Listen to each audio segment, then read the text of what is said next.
আমি গত রাতে সাতক্ষীরা ছিলাম। সেখান থেকে 3 ঘন্টা জার্নি করে ফ্লাইট ধরলাম যশোর।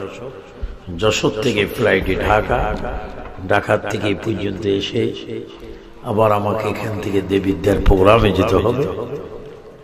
তো আমার পরে বিশ্ববিখ্যাত আলেমে দ্বীন আল্লামা নূরী সাহেব আসবেন, ওনার তাকরীর শুনবেন, অন্যান্য অতিথিবৃন্দ বয়ান শুনবেন।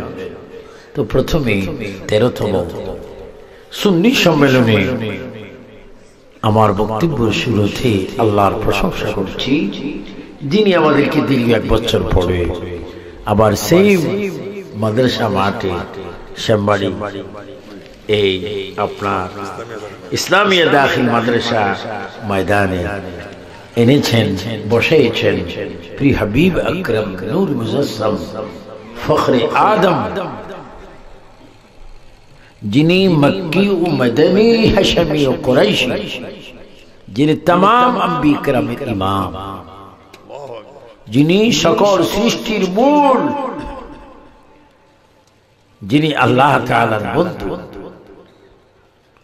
যিনি আমাদের সকলের আপন জন। যেখানে কেউ আপন হয় না, যেখানে কেউ খোঁজ খবর নেন না, সেই কবর ও হাসর মিজানে যিনি খবর নেবেন, সুপারিশ করবেন, আমাদের জন্য আল্লাহর পাকের কাছে সিজদায় পড়বেন, সেই আমাদের আকা, যিনি সবসে আউলা ও আলা हमारा नबी, सबसे बाला व आला हमारा नबी, सारे ऊंचू से ऊंचा सब्जी है जैसे है वह ऊंचू से ऊंचा हमारा नबी, সেই নবী মুহাম্মদুর রাসূলুল্লাহ সাইসনামের কদমে চরণে জানাই হাজারো লাখো কোটি করোড় সালাত ও সালাম। চিৎকার দিয়ে বলুন আলহামদুলিল্লাহ, আলহামদুলিল্লাহ। একটা আওয়াজ দিন। দর্শক পাবলিক, বাবা ওসি মুর্শিদ, কিছুক্ষণের মধ্যে তুমি খানা বন্ধ করে দাও। আমি দেখেছি এখান থেকে খানার এখানে অনেক লোক বেশি শুধু খাইতে চায়, খানা তো একবার হবেই।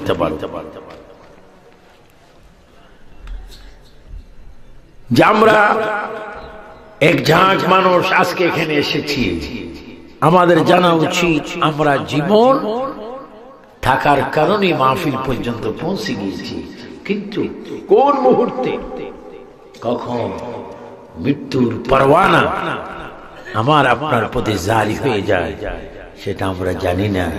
উচ্চ স্বরে বলেন, জানেন কে? আল্লাহ শব্দটা একটু জোরে বলবেন, এমন ভাবে বলুন যে আল্লাহ যেন খুশি হয়, নবী পাক যেন খুশি হয়, আমাদের গুনাহগুলো যেন মাফ হয়ে যায়, শয়তান যেন বেজার হয়ে যায়।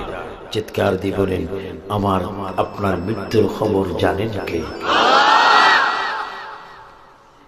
এবার উচ্চ স্বরে বলেন, হায়াতের মালিক কে? হায়াত শেষ হলে কবরে নিয়ে যাবেন কে? সমস্ত মানুষ, সমস্ত আত্মীয় স্বজন, পাড়াপড়শি সব থেকে যাবে। সকলের মাঝখান থেকে তুমি আমি ইনি তিনি চলে যাবে। কেমন একটি ঘটনা, কেমন একটি ব্যাপার। সবাই থাকছে, আমি চলে যাচ্ছি, আর এমন পথে যাচ্ছি যেই পথে যাওয়া হয় আবার আসা হয় না। এই কথা কি একটু চিন্তা করেছে? হ্যাঁ যুবক, তোমার মতো হাজার কোটি যুবক কবরে। হ্যাঁ ব্যবসায়ী, তোমার মতো হাজার কোটি ব্যবসায়ী কবরস্থানে। Member, chairman, master, head teacher, professor, সর্বস্তরের মানুষ চিন্তা করে দেখো, তোমার মতো কত ব্যক্তি, কত নারী, কত পুরুষ, কত যুবতী, কত যুবক কবরে। এবার সবাই চিৎকার দিয়ে বলো, তোমারও আমারও কবর যাওয়ার প্রোগ্রাম আছে কিনা? কেমন একটি প্রোগ্রাম! 6 ছেলের সামনে বাবা মারা যায়, 3 ছেলের সামনে বাবা মারা যায়, বাবার সামনে ছেলে মারা যায়, ভাইয়ের সামনে ভাই মারা যায়, আত্মীয় স্বজনের সামনে মারা যায়, কেউ যায় না, কেউ যায় না, কেউ যায় না। এমন একটি সফর যেটার আয়াতের মধ্যে আল্লাহ বলেন কুল্লু নাফসিন যায়কাতুল মাউত। একটা আয়াত পেলাম আমাদের মৃত্যু হবেই হবে, কোনো সন্দেহ নাই। কিন্তু আল্লাহ তাআলা অন্য আয়াতে বলেছেন ওয়ালা তামুতুন্না ইল্লা ওয়া আনতুম মুসলিমুন। একদিকে বলা হলো আমরা মরে যাব, নিশ্চয় আমাদের মৃত্যু হবে, এর মধ্যে কোনো সন্দেহ নাই। আবার অন্য আয়াতে মালিক বলতেছেন বান্দারে তুই মরবি, অবশ্যই মরবি, কিন্তু ততক্ষণ পর্যন্ত তুমি মৃত্যুবরণ করো না যতক্ষণ তুমি মুসলমান না হবে। আমার কসবা থানার শ্যামবাড়ির আমার বাবা মুর্শেদ ওসি মুর্শেদ রাব্বা আমার এই সালে সওয়াব মাহফিলে আগত মেহমানরা সবাই একটু চিল্লিয়ে বলো আমরা কবরে যাওয়ার আগে মুসলমান হতে চাই কি চাই না? 2 হাত তুলে বলুন চাই কি না? এবার বলুন আমাদেরকে মুসলমান বানাইবার মালিক কে? আমাদের ঈমান হেফাজত করার মালিক কে? আমাদের আকীদা মজবুত করে দেওয়ার মালিক কে? বলো আমরা জিকির করব কার? আমরা সিজদা করব কাকে?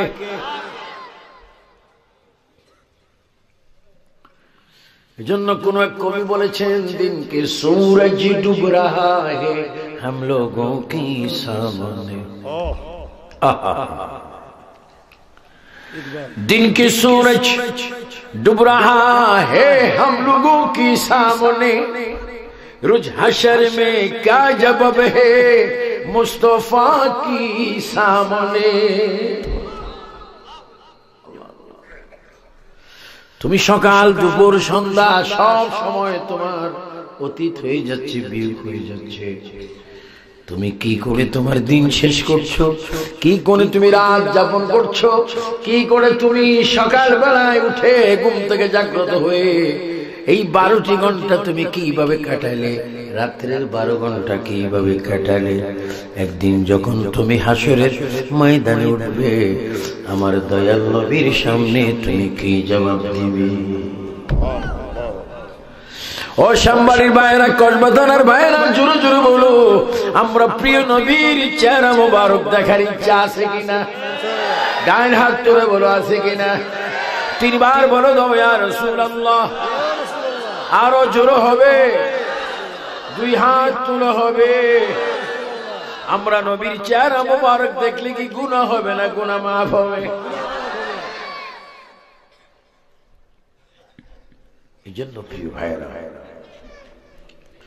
সময় শেষ। আমার মা বোনকে বলবো, আমার ভাই বাবাদেরকে বলবো আসুন আমরা কবরে যাওয়ার জন্য প্রস্তুতি হয়ে যাই। ওমান যেতে হলে, দুবাই যেতে হলে, আমেরিকা যেতে হলে, লন্ডন, ফ্রান্স, ইটালি, জার্মান যেতে হলে, বিশ্বের যে কোন একটা কান্ট্রিতে যেতে হলে তোমাকে পাসপোর্ট করতে হবে। পাসপোর্ট করলে হয় না, ভিসা লাগাইতে হবে।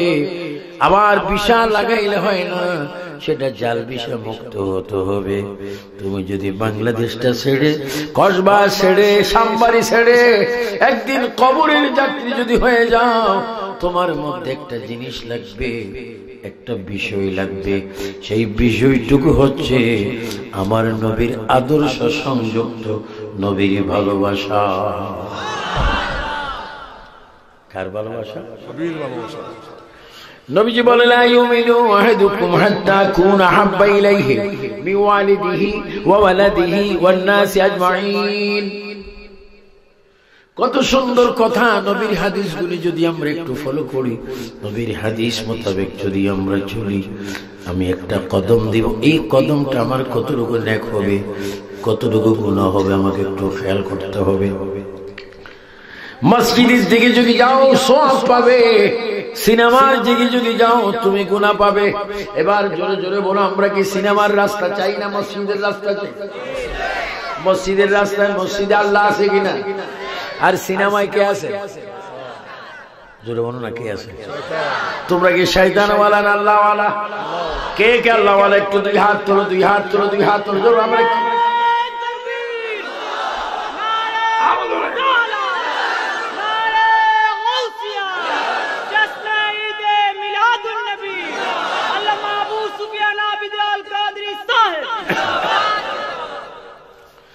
আমরা আল্লাহওয়ালা। আমরা সিনেমার দিকে যাব না, তাসির দিকে যাব না, জেনার দিকে যাব না, মিথ্যার দিকে যাব না, ফেন্সিডিলের দিকে যাব না, বাবা ইয়াবার দিকে যাব না, গাঁজার দিকে যাব না, হত্যার দিকে যাব না, অন্যায় কাজে যাব না। আমরা এমন একটি কাজে যাব, আমরা নামাজে যাব, মাহফিলে যাব, নিজের ঘাম পরিশ্রম করে আমরা চাকরি করব, নকরি করব, কাজ করব, কৃষি কাজ করব, ফাঁকে ফাঁকে আমরা জোহর করব, আবার কিছুক্ষণ পরে আমরা আসর পড়ব, আসরের পরে মাগরিব পড়ব, মাগরিবের পরে আমরা এশা পড়ব, এশার পরে আমরা খানা খাবো, খানার পরে আবার কিছুক্ষণ ঘুমাবো, আবার ঘুমাইবার পরে যখন রাত্রের শেষ অংশে দিনের শুরুতে মুয়াজ্জিন আযানে বলবেন আসসালাতু খায়রুম মিনান নাওম,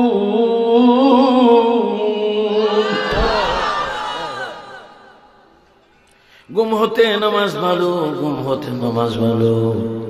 এই জন্য আমি প্রায় বলি, কালকে আমি সাতক্ষীরা বলেছি নলতা দরবারে, যদি চাও তুমি বলবে কথা আল্লাহর সাথে, তবে ভাই তুমি প্রতি ওয়াক্ত নামাজ আদায় করো নবীজির মোহাব্বতে। যদি চাও তুমি কথা বলবে আল্লাহর সাথে, তবে ভাই তুমি প্রতি ওয়াক্ত নামাজ পড়ো নবীর মোহাব্বতে। আসসালাতু মিফতাহুল জান্নাহ, আসসালাতু মিরাজুল মুমিনিন। ও সামবাড়ির ভাইরা, ও বাবারা, যুবক ছেলেরা, তোমরা যারা 20, 25, 30, 35, 40-এর কাছাকাছি, তোমরা আমার সন্তানের মতো। এই দিন নয়, আজকের রাত তোমার লাইফের শেষ হতে পারে, আগামী দিন 4 গাছ বাজারে তোমার মৃত্যু হতে পারে, আগামী দিন বিবাড়িয়া শহরে তোমার মৃত্যু হতে পারে, তোমার ঘরে তোমার মৃত্যু হতে পারে, তোমার কলেজে তোমার মৃত্যু হতে পারে। কখন তোমার মৃত্যু হয় তুমি নিজেও বলতে পারো না। এই জন্য সবাই চিৎকার দিয়ে বলো, আমরা হায়াতটা থাকতে ভালো কাজ করতে চাই কে চাই না? এবার চিৎকার দিয়ে বলো, হেদায়েতের মালিক কে? আরেকবার বলো, কে? আমাদের আল্লাহ। আল্লাহ কয়জন? আল্লাহর সাথে কোন শরীক আছে নাকি? এই জন্য ভাই, হয় 60, 70, 80 বছর বাঁচবে, বেশি দিন বাঁচবে না, কিন্তু আমি চাচ্ছি যেন আমাদের আমলের মধ্যে নামাজটা বেশি বেশি পাওয়া যায়, আমলের মধ্যে যেন নামাজটা বেশি বেশি পাওয়া যায়। দেখেন নবীর যুগে নবীর দামান, নবীর জামাই, নবীর 2 মেয়ের স্বামী। তুমি আমি কি শিখবো, তুমি আমি কি বলবো? আল্লাহর হাবিব বলেন, মান আলাইহি ওয়া সাহাবী, তোমরা যদি জিরো থেকে হিরো হতে চাও, অন্যায় থেকে ন্যায় পথের গ্রাণ চাও, তোমরা যদি অবাস্তব থেকে বাস্তব চাও, নকল থেকে যদি আসল চাও, তোমরা যদি বেঈমান থেকে মুমিন হতে চাও, মান আলাইহি ওয়া সাহাবী, আমি বা আমার সাহাবায়ে কেরামকে ফলো করো। চিৎকার দিয়ে বলো আল্লাহু আকবার। আমরা ফলো করবো কাকে? নবীজি সাল্লাল্লাহু আলাইহি ওয়াসাল্লাম আর সাহাবায়ে কেরাম, যাদের শানে আল্লাহ বলেছেন রাদিয়াল্লাহু আনহুম ওয়া রাদু আন যালিকা লিমান খাশিয়া রাব্বাহ। যাদের উপর আল্লাহ রাজি হবেন না, বরঞ্চ হয়ে গেছে, যাদের উপর আল্লাহ রাজি হয়ে গেছেন, তাদের ক্লাসের নাম সাহাবায়ে কেরাম। সুবহানাল্লাহ। তারা কি? সাহাবায়ে কেরাম।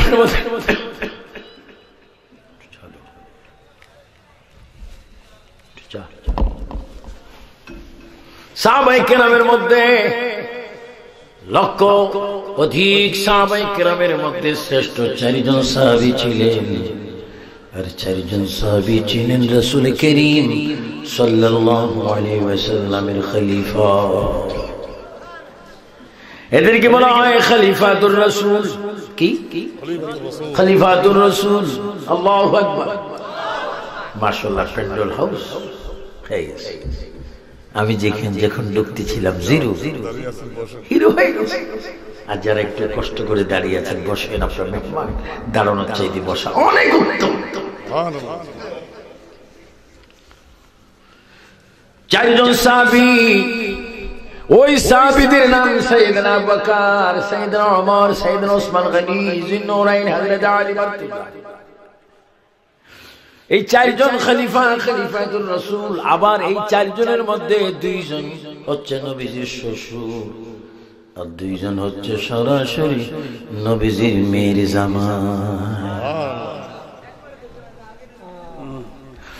আমাদের অনেক মেয়ে জামাই গাঁজা খায়, কি খায়? বোতল খায়। বোতল খাওয়ার পরে পরে পুরা কসবা আমার আছে না এ সাম্বারি ঢুকতে ফুলের উপরে খায়, বোতল খায়, ফুল কসবা আমার, বিবাড়ি আমার।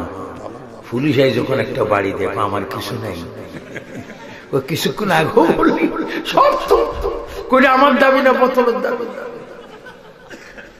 ইন্না সালাতা তানহা আনিল ফাহশাই ওয়াল মুনকার।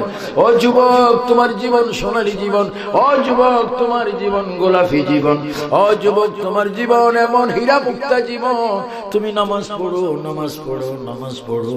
যদি তুমি নামাজ পড়তে পারো, আল্লাহর কসম, নামাজ তোমাকে সমস্ত খারাপ কাজ থেকে বিরত রেখে নামাজ তোমাকে আল্লাহওয়ালা এবং নবীওয়ালা ওলিওয়ালা বানাই দিতে নামাজ সক্ষম।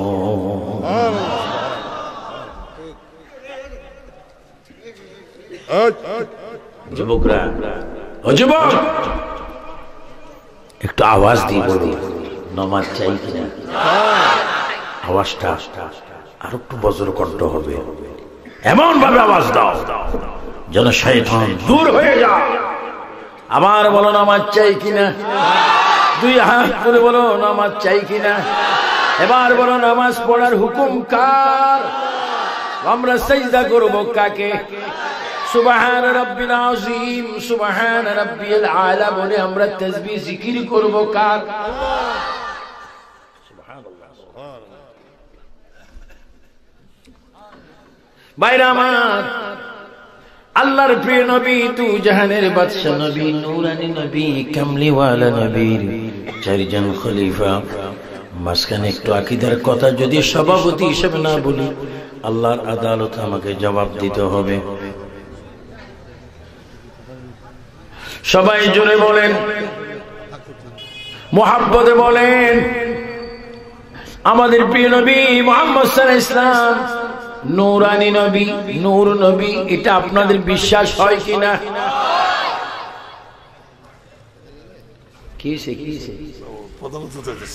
আসুক না, আসার আগে যদি প্রধান সমস্যা করে, এগুলো তো ভালো না। আমি সভাপতি, তো আমার গাইডলাইন মানবে, তো স্বয়ং সভাপতি ওয়াজ করতেছে। যার নাই কোনো গতি সেই হয় সভাপতি।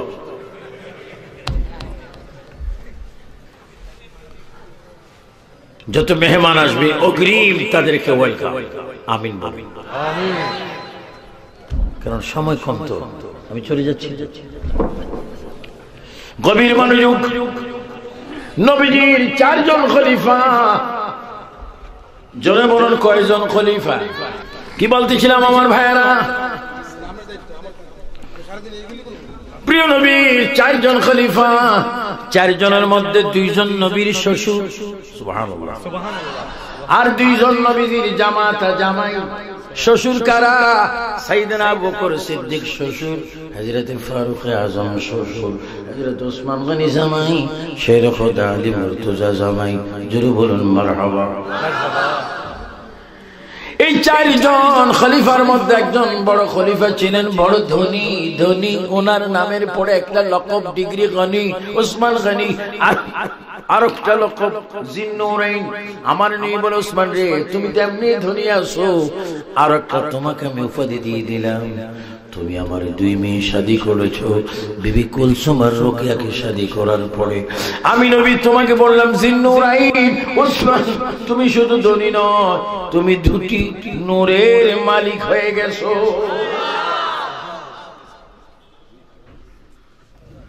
আমাদের দেশের মেয়েদেরকে মাথায় কাপড় দেওয়ার জন্য, পর্দায় থাকার জন্য নসিহত করতে হবে। আর নবী মেয়েকে পৃথিবীর জগৎ সেরা জাজিরাতুল আরব, বিশ্বের শ্রেষ্ঠ ধনী হযরত ওসমান গনি জিন্নুরাইন, যিনি একদিকে খলিফাতুর রাসূল, অন্যদিকে সাহাবী, অন্যদিকে আরবী, অন্যদিকে শ্রেষ্ঠ ব্যবসায়ী, রাসূল করিমের দুই মেয়ে শাদী করে তিনি দুই নূরের মালিক হয়ে গেছেন। রাসূল করিমের মেয়ে বিয়ে করলে নূরের মালিক হয়। আর আজকে সেই নবীকে আমরা বলছি আমাদের মতো মাটির মানুষ। নাউজুবিল্লাহর আওয়াজ এত ছোট কেন? বলো, নবী কি আমাদের মতো হতে পারে? আমরা কি নবীর মতো হতে পারি?